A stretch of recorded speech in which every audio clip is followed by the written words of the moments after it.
Bienvenue sur Tam Tam le Média, de Rennes à Saint-Malo et plus loin s'il le faut. Tam Tam le Média, c'est une autre façon de parler de vous avec authenticité, bienveillance, bonne humeur et sincérité.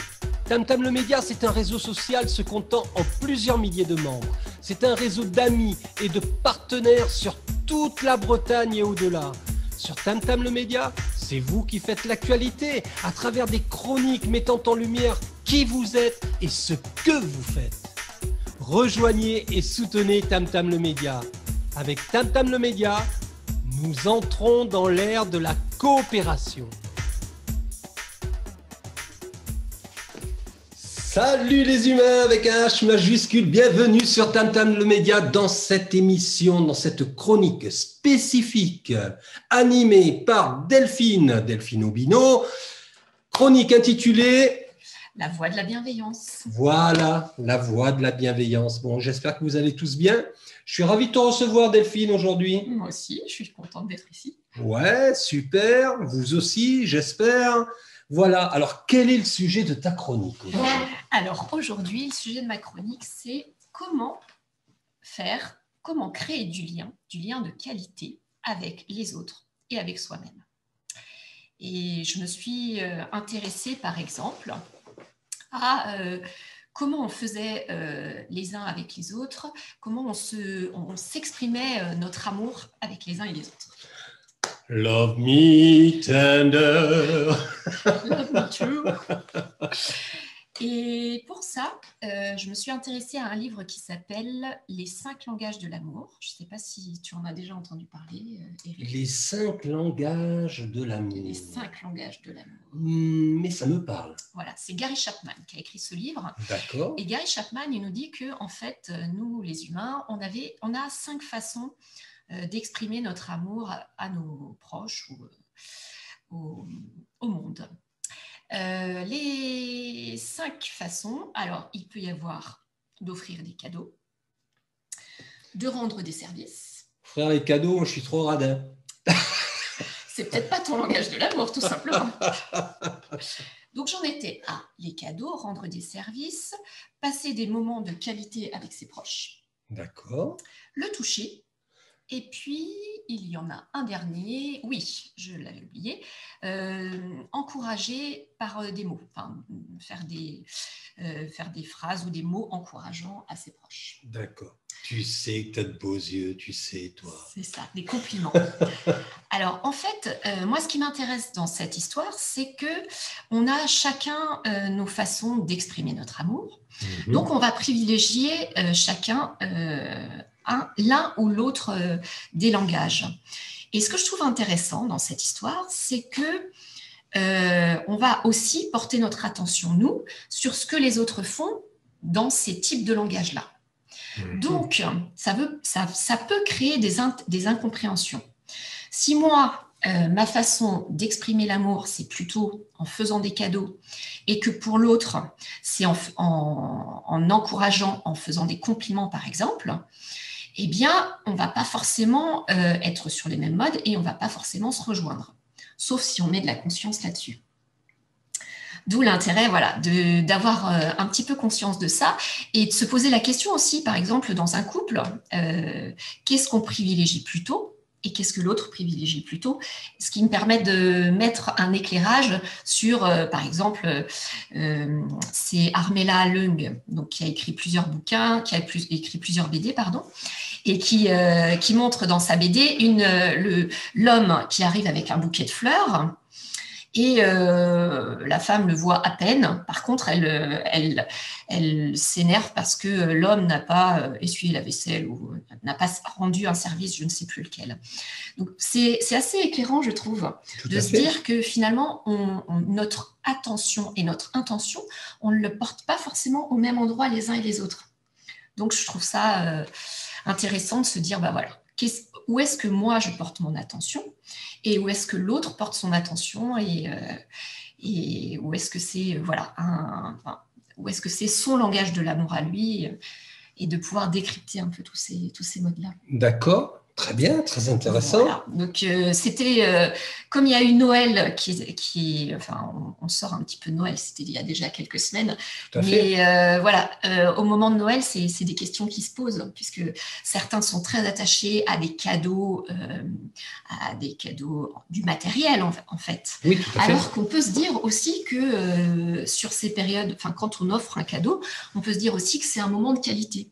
Ça peut être, je ne sais pas moi, un temps, un week-end ensemble quelque part en voyage, ou ça peut être un massage, enfin voilà. Donc on peut multiplier un petit peu et ouvrir le champ des possibles sur cette notion de présent, puisque j'aime bien aussi cette notion de présent, être présent à soi-même et puis offrir des présents qui ne soient pas forcément que matériels. Tout à fait. Donc ça, c'était le premier axe de mon questionnement sur comment on crée du lien de qualité avec les autres. Et puis, j'avais envie de mettre un peu en lumière aussi une autre question qui m'est apparue en réfléchissant un petit peu sur notre façon de vivre et notre façon de nourrir notre quotidien. C'est la question des réseaux sociaux. Voilà, donc c'est une question qui pique un peu. Les réseaux sociaux. Ça pique aux entournures. Ça pique, bah ouais, ça me pique moi aussi, parce que quand je me penche là-dessus, je me questionne beaucoup sur à la fois l'attrait que ça a, ces réseaux sociaux, qui nous permettent de créer du lien les uns avec les autres, et en même temps, qui a plein d'effets délétères, dont je vais vous parler maintenant. Sujet qui m'intéresse énormément. Oui, et ben en fait, je suis en train de lire un livre qui s'appelle « Lâche ton téléphone ». Il était dans mon étagère depuis très longtemps. Et puis, le fait d'avoir commencé à m'intéresser à ces effets des réseaux sociaux, je me suis dit, je vais commencer à lire ce livre. Et il explique beaucoup de choses. Donc, je pense que de toute façon, je n'aurai pas le temps de tout expliquer aujourd'hui. Mais je pense que ça va continuer à alimenter ma réflexion. Et peut-être une prochaine rubrique pour compléter celle-ci. Exactement. Donc, pour les réseaux sociaux, l'un des risques, c'est le risque d'addiction. Alors, je ne sais pas si toi, tu en as déjà entendu parler. Non seulement j'en ai entendu parler des addictions, mais je suis moi-même addict, en partie. Je t'avoue que je le ressens aussi. Je ressens aussi, moi, par exemple, j'adore écrire, j'adore publier des articles, et je sens bien que j'ai une certaine fébrilité, une fois que j'ai lancé et que j'ai posté mon article, à savoir s'il va y avoir des réactions, si je vais avoir des j'aime, si je vais avoir des j'adore, si je vais avoir des commentaires. Je sens qu'il y a une partie de moi qui a besoin de reconnaissance. De reconnaissance, exactement. Et c'est vrai que les réseaux sociaux jouent là-dessus. Donc, on a ce risque d'addiction. Et puis, on a des effets néfastes sur notre santé, d'où l'intérêt pour chacun d'utiliser les réseaux sociaux d'une manière, on va dire, quelque part raisonnée et consciente. Alors, je vais vous expliquer un peu tout ça. Voilà. J'allais dire, avec parcimonie, ça me semble très difficile, mais on peut trouver des alternatives. On peut trouver des alternatives, exactement. Alors, qu'est-ce qui se passe quels sont les risques par rapport aux réseaux sociaux? Donc, je vous en parlais tout à l'heure du problème de l'addiction. En fait, les réseaux sociaux, et plus largement, c'est ce que je viens de découvrir par rapport à « Lâche ton téléphone », le livre que je suis en train de lire, c'est que c'est valable aussi pour les smartphones et les iPhones, c'est qu'en fait, ça joue sur le système de récompense. Alors, le système de récompense, c'est un système qui joue sur la notion de plaisir, en fait. J'ai lu un article il n'y a pas longtemps là-dessus. Et le problème, c'est que ça peut créer un cercle vicieux. Puisque, en fait, on a des messages, des notifications, donc on a des sollicitations constantes. C'est ça. Ce qui fait que, qu'est-ce qui se passe? Notre cerveau, on peut être occupé à autre chose, mais on va avoir des arrêts dans notre activité pour aller voir, par exemple, combien de likes. Voilà, si on a un like pour les réseaux sociaux, si on a un SMS qui vient d'arriver, si on a un message sur MSN, etc., etc. Je ne vous fais pas de dessin. Eh bien, tout ça, ça va nourrir ce fameux système de récompense où on va créer de la dopamine, qui est l'hormone du plaisir. On va créer de la dopamine quand on a justement ces petits messages. Alors, ce qui se passe avec la dopamine, c'est que c'est l'hormone du plaisir. Donc ça, on peut vite en devenir accro. C'est l'hormone de la motivation. Donc, c'est ça qui nous pousse à l'action. Et c'est l'hormone de l'addiction. Voilà. Donc, c'est là où ça peut devenir un petit peu dangereux. Disons que moi, ce que je retiens de ce que tu as dit, de ce que tu viens de dire, c'est le côté pervers en fait du réseau social, c'est que si on va au fond des choses, un like, ça apporte quoi? Concrètement dans la vie. Concrètement. Dans le réel, dans la vie, rien. À part une satisfaction personnelle. Une satisfaction personnelle. Passagère. Et le cerveau prend ça comme une récompense et il a envie d'en avoir d'autres derrière. Et voilà. C'est là où je dis qu'il y a un cercle vicieux, c'est que plus on va aller regarder nos réseaux sociaux, plus on va avoir ces récompenses, plus on va avoir envie d'y retourner. Tout à fait. Voilà. Donc, il va y avoir un phénomène de manque aussi en parallèle, puisqu'il y a le phénomène de dopamine, c'est-à-dire qu'on va avoir quelque part un shoot de dopamine qui va nous faire du bien sur le moment. Et puis ensuite, ça va redescendre et on va même avoir le système inverse, c'est-à-dire un système de manque. Et en fait, notre corps va être quelque part en stress par rapport à toutes ces étapes-là, en fait. Donc, l'intérêt, c'est d'avoir ça en conscience, dans notre conscient. Et pour aller un tout petit peu plus loin, qu'est-ce que ça crée au niveau de notre santé et de notre corps? Ça augmente le stress, donc, comme je le disais. C'est vrai. Ça augmente l'anxiété et ça augmente le risque de dépression, ce qui est déjà pas mal. C'est évident. En parallèle, ça a un impact négatif sur la qualité de notre sommeil et sur la qualité de notre concentration. Voilà, donc ça fait un sacré tableau au final. Donc je vous suggère de liker cette émission en masse, tous en même temps, dès le départ, qu'on soit tranquille. Voilà. Bon, voilà, c'était pour le tableau général. Ouais, c'est pas top. Hein. Pour info, il y a des vidéos qui s'appellent Dopamine d'Arte, qui sont des petites capsules de 8 à 10 minutes et qui expliquent justement tous ces mécanismes qui sont très, très éclairantes.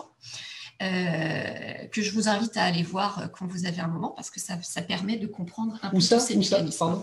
Donc ça s'appelle Dopamine. Dopamine. On peut retrouver ça sur YouTube. Vous tapez Dopamine Arte. Arte, c'est la chaîne Arte. Voilà. C'est la chaîne Arte qui a créé ces courtes vidéos il y a déjà quelques mois ou quelques années. Super. Bon, on pourra mettre le lien d'ailleurs associé à cette vidéo. Bien sûr.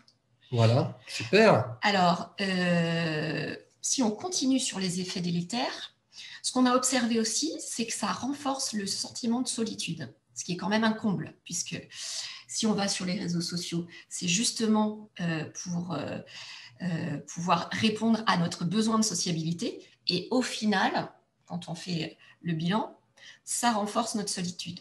Donc, d'où l'intérêt quand même de limiter un peu les choses. Voilà.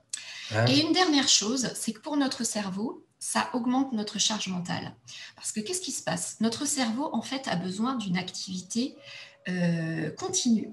Or, le fait d'avoir des smartphones avec des notifications régulières, le fait d'aller sur les réseaux sociaux où on papillonne, en fait, il y a on survole, hein. Un système de survol et on papillonne d'un sujet à l'autre sans forcément rester sur... sans l'approfondir. Sans l'approfondir. Donc, ça a un réel impact sur le long terme. Je vois bien, hein, j'administre plusieurs groupes Facebook et je vois bien les gens, comment ils réagissent. Il y en a certains, c'est rédhibitoire. Ils sont teigneux, hargneux sur la moindre actualité. Il n'y a rien de constructif. bon, je ne vais pas citer de nom, ils se reconnaîtront ou elles se reconnaîtront. Voilà, donc c'est vrai que c'est affolant, quoi. Ben, en fait, il joue beaucoup sur l'émotivité, puisque quand on est sous le coup de l'émotion, on est moins, j'en avais parlé déjà, on est moins en capacité de répondre de manière consciente. Et puis, l'émotivité fait qu'il y a de la réaction derrière. Donc voilà, c'est un système de chaîne, on va dire. Tout à fait. D'où l'intérêt de faire des pauses. Voilà. Lâcher un peu le truc, quoi. Lâcher un peu le truc. Alors, il y a un scientifique américain qui proposait les 3 x 20. Alors, toutes les 20 minutes, quand vous êtes sur l'ordinateur d'une manière générale, ou sur les réseaux sociaux, ou sur votre smartphone, c'est en lien avec la lumière bleue, en fait, qui a des effets négatifs sur notre cerveau. Donc, toutes les 20 minutes, faire une pause de 20 secondes. Et pendant ces 20 secondes, de regarder à 20 pieds. Donc, c'est les Américains qui nous disent ça. Donc, 20 pieds, ça correspond apparemment à 6 mètres à peu près. D'accord. Et voilà, l'idée, c'est de travailler sa vue et de ne plus être dans le juste tout près, quoi. De travailler sur la vision un petit peu plus lointaine. Et puis, un peu de couper ces mécanismes. J'adore ton émission. Merci. Je te mets un like. Et un émoticône sourire. Je me dis à cœur. Je te mets le cœur, allez. Alors, la conclusion de tout ça, vous l'aurez compris, c'est de limiter notre temps sur les réseaux sociaux. Je dis bien nous, puisque je m'inclus. Hein, je sais mais clairement. Il y a des moments. C'est assumé, l'addiction. Voilà, mais assumé. Il y a des moments où je vais aller sur les réseaux sociaux parce que voilà, j'ai besoin d'un petit moment de réconfort. Donc, je suis consciente de ça. Et puis, se dire aussi, peut-être se prévoir des temps dans la journée. Se dire, par exemple, je prévois un temps le matin et un temps le soir, mais je ne vais pas faire des petits allers-retours régulièrement, puisque sur le long terme, voilà, comme je vous ai expliqué tout à l'heure, ça a un réel impact sur notre concentration et sur notre capacité de travail au final. Tout à fait. Et puis, comme je vous le disais, couper son regard de l'écran. Alors, je voulais juste rajouter une petite aparté. Pour les enfants, c'est pareil, quand ils regardent un film, j'avais appris ça il y a quelques années avec Isabelle Filiosa et ça me semble intéressant de le garder en mémoire. Quand nos enfants regardent un film, donc que ça dure un certain temps, on peut les inviter en leur disant fenêtre à regarder par la fenêtre. Pourquoi ? Parce que ça va leur couper ce phénomène vous savez, d'être captif de l'écran. Ça va le couper un peu dans leur cerveau et ça permet de justement couper ces mécanismes un peu de dépendance finalement. Et puis peut-être de recharger un petit peu la concentration, si je puis dire. La concentration. Et puis ce qui se passe, c'est que, vous savez, des fois, les enfants, quand on éteint la télé, ils font une crise de nerfs. Pourquoi ? Parce qu'en fait, ils ont une augmentation immédiate du taux de cortisol. Le cortisol, c'est l'hormone du stress. Donc, ils sont en stress, nos enfants. Voilà. Donc, le fait quand ils regardent un film ou qu'ils regardent quelque chose d'assez long à la télé, le fait de leur dire « regarde par la fenêtre », ça va justement, là aussi, un petit peu atténuer ces mécanismes. Voilà. Vous voyez, ce sont des petites méthodes, des petites pistes utiles. Utiles, exactement. Voilà, pour votre bien-être, pour notre bien-être. Alors, j'espère que ça vous est utile. Moi, en tout cas, je trouvais ça intéressant. Et puis, dernier chapitre. Dernier volet. C'est le temps de qualité avec soi-même. Alors, j'en ai déjà parlé de l'importance de faire des pauses. Mais voilà, je me permets de refaire un petit rappel parce que… Tu es ici chez toi, ou presque. C'est ça. Alors, je ne sais pas si vous connaissez la théorie du vase ou la théorie de la goutte d'eau. La goutte d'eau qui fait… Déborder le vase. Déborder le vase, exactement. Plus on accumule de tension, plus on accumule de frustration dans sa journée, plus notre vase se remplit, plus on fatigue et moins on est en capacité de répondre de façon posée à ce qui nous arrive. Alors, donc voilà, quand notre vase est rempli, qu'est-ce qu'on risque ? On risque soit l'implosion, si on est plutôt du style à tout garder pour soi, ou l'explosion, si on est plutôt du style à tout lâcher. Lâcher la bombe, on va dire. Tout à fait. Alors, après, ce sont des signes physiques, hein, eczéma et tant d'autres. Et tant d'autres, c'est vrai. J'en sais quelque chose. Eh bien, le fait de prendre ces pauses, ça va permettre à notre corps, voilà, là aussi, je vous parlais du cortisol tout à l'heure, là aussi, ça va permettre d'éviter d'accumuler ce cortisol et puis de retrouver des hormones un petit peu plus de calme et d'apaisement. Alors, je regarde juste dans... Je t'en prie, ces fiches. Voilà, dans ce que j'avais écrit. Oui, voilà, je cherchais un petit peu où j'en étais.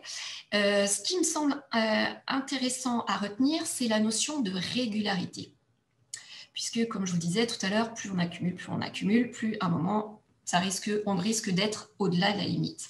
Alors que si on se fait des pauses régulièrement dans la journée, ça va permettre justement de se dire, au lieu de monter jusqu'en haut, allez, on grimpe un peu et puis après on redescend pour lâcher tout ça. Méditation, un petit peu de méditation, aller faire un tour dehors. Prendre l'air, écouter de la musique de guérison, la healing music. Qu'est-ce qu'on peut faire encore? On peut danser. On peut chanter. Boire un verre d'eau. Alors oui, boire un verre d'eau. Ah, ça, j'ai une petite parenthèse à faire là-dessus. Quand notre cerveau n'est pas assez hydraté, nous sommes en stress chronique. Alors, je n'ai plus en tête, mais un défaut d'hydratation, je ne sais plus, hein, c'est quelque chose comme 3% j'avais retenu, à l'époque, ça m'avait étonné.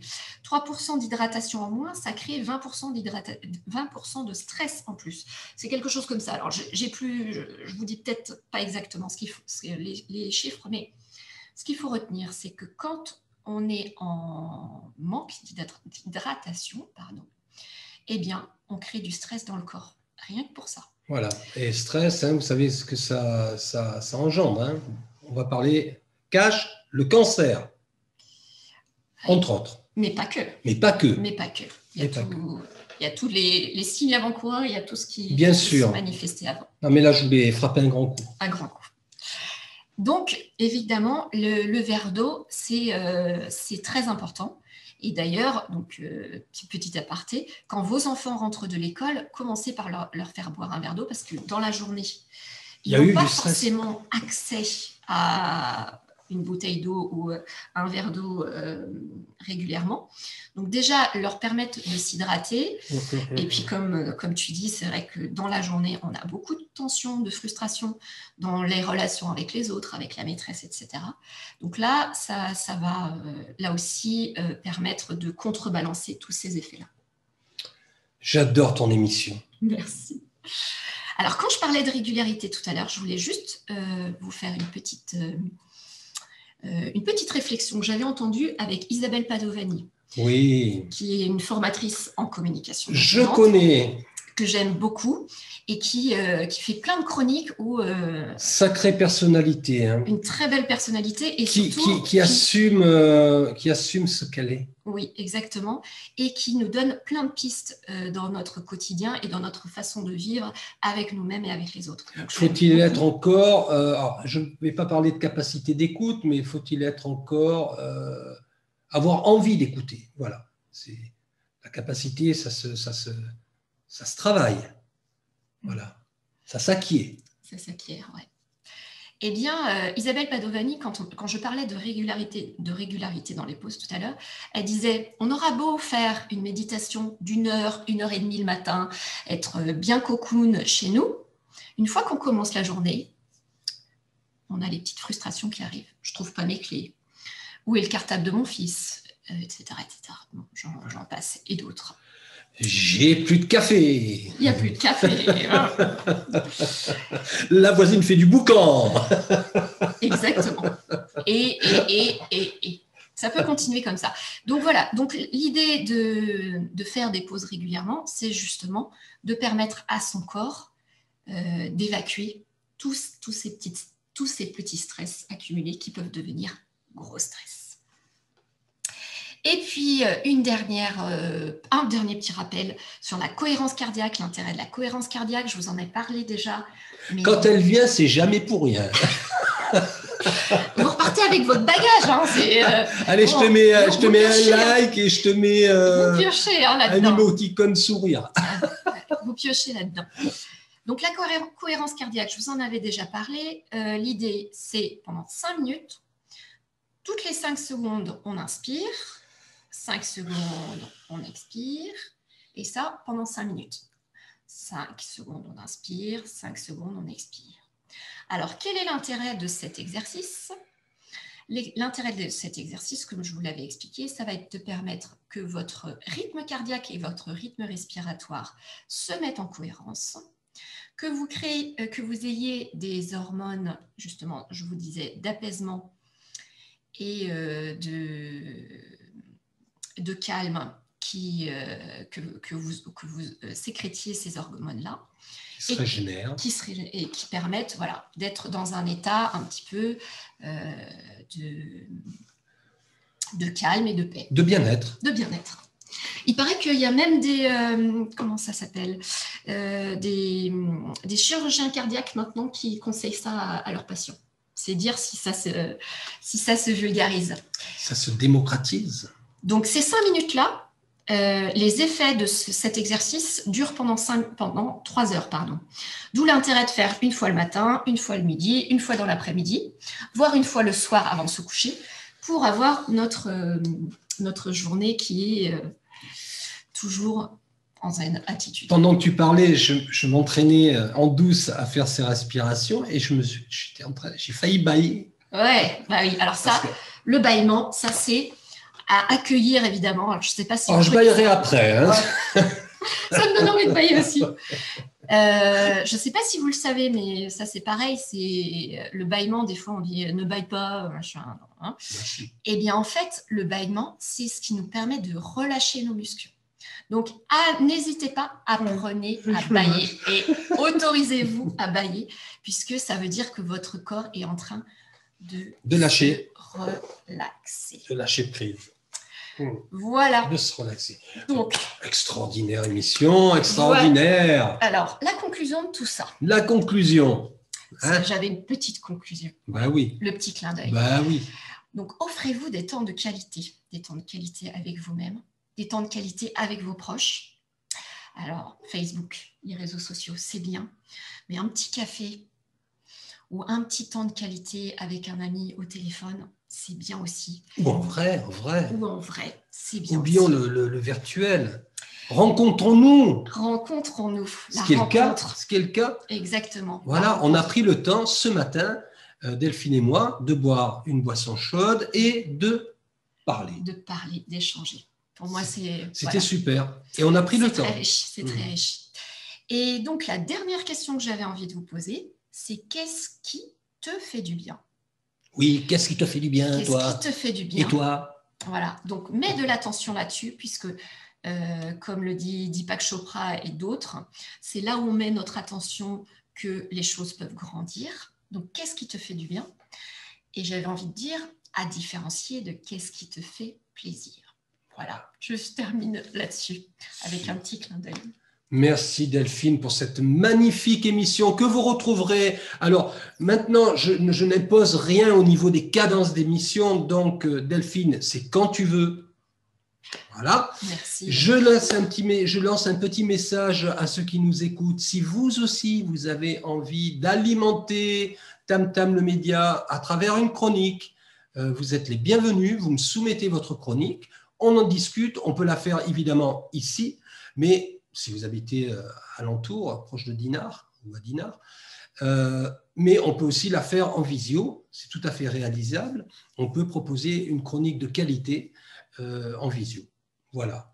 Je tenais à vous le dire, la porte est grande ouverte, contactez-moi, contactez Tam Tam le média, et puis on en discute et on avise. Voilà. Il n'y a pas de durée précise. L'émission peut durer 30 minutes, 15 minutes, enfin, peu importe. Voilà. Je suis très ouvert, très ouvert, très open, comme on dit. Voilà. Je vous dis au revoir les humains avec Salut, un H majuscule parce que vous le valez bien. Allez, je vais couper. Au revoir Delphine. Salut Eric.